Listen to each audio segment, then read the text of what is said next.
When our homes are no longer safe, the 911 system can mean the difference between life and death. George and Vera Shellhorn live in a suburb of Los Angeles. Vera is raising their 10-month-old daughter and 11-year-old son.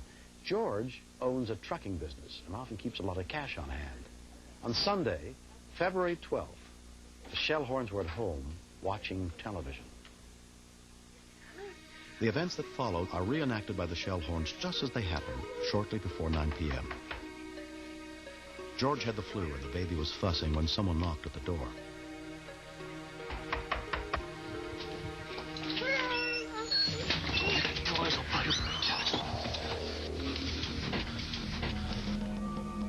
A man walked in that I didn't recognize.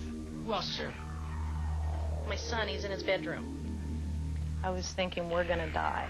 They're going to shoot us. The guy didn't have a mask on, no gloves on. You could feel the threat behind what he was saying.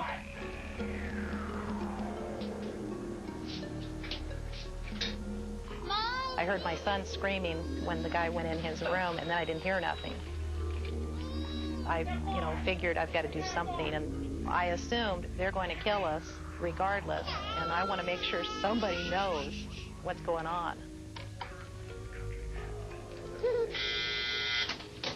911 emergency, what are you reporting? Stay on the line. Stay on the line. Stay on the line, ma'am. Stay on the line. Stand up. What'd you get, Dale? We got a 459 now. Where's it at? What do you have? 459 now with guns. Where is it? Where's it at? Open the safe, George. Open the safe, George. Come on.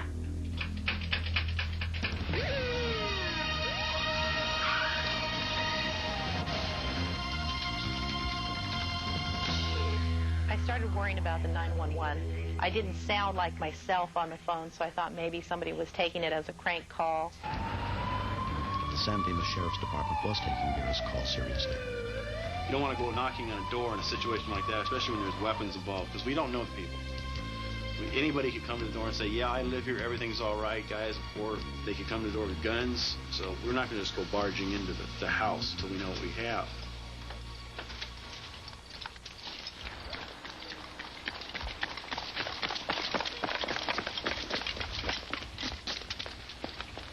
Have the call made. 295. As we were set up on the front, I had requested to have Walnut Station call back the house. When we got there, we didn't see any activity. We didn't hear anything unusual. So we were waiting, trying to get additional information whether the suspects were inside.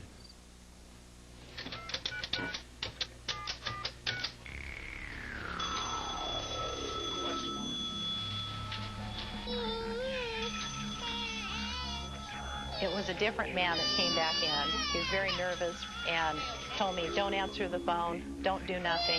He was using a lot of profanity, and then pointed the gun at my baby and said, I'll shoot you. Just sit still. The phone kept ringing. I thought it was the people that was calling me for billings for the next day. And if I didn't answer the phone, that they were going to think something's wrong, and then there were going to be some problems. Oh, answer it. Hello? Is there a problem there? And I thought to myself, well, who's this? So I didn't say nothing. I said, just... Yeah, take a load of sand to Pyramid, 7 o'clock in the morning. And then he continued to say, this, you talking to me? This is the Sheriff's Department. I don't give it. Just take a load of sand to Pyramid Ready Mix, okay? I didn't want the guy that was standing next to me to hear him saying, this is the Sheriff's Department. What's taking so long? Come on, guys, let's go. Open the boxes, George. I have the keys. Be good, Take me George. to the yard and get the key. You say that. I got my own set. So he took 4 keys out, and he had the 4 right keys, and he opened it up, and they continued to take everything that's in the safe. George had been set up. The robbers knew his name, knew about his safe, and the money in it, even had the keys. They took $145,000. I had a payroll coming up, and it was a holiday coming up on Monday, and sometimes I have to keep cash around to pay these guys. Come on, guys! Get out of here! Let's go. Let's get out of here. I didn't know what was going through their head. I knew what was going through mine. They come in with no mask or anything, and that kind of worried me. Come on, get on the couch. Both of you, get on the couch. Don't shoot us, please. Don't shoot us. Shut up. Shut up. Friends, police! Drop the gun now! Drop it! Don't try, you'll die now! Drop it! third robber headed for the back door. Come on, move! Get over to the back of the truck. Not knowing the police were outside, George went for his gun. It scared me more walking out the door because I knew when I walked out the door with a gun in my hand, I was capable of shooting somebody. George! Coming out the door. Freeze! Put the gun down. I don't know who it is. Put the gun down. The black stripe on his shirt. That's the homeowner. Put the gun down. Well, when the victim first came out, all I knew was he was a man carrying a gun. From the minute he walked out the door, I had the feeling he was going to shoot. If he did something he wasn't supposed to, I would have had no choice, because I was going to go home at the end of the shift, and he never would have gotten the shot off had he tried. The 911 system may have saved their lives. My feeling on it is that he was planning on executing them before he left. One coming up. Come on over here. He's tied up. If the cops had arrived 2 minutes later, it could have been a different story. You got any of the guns on you whatsoever? You got anything on you? No.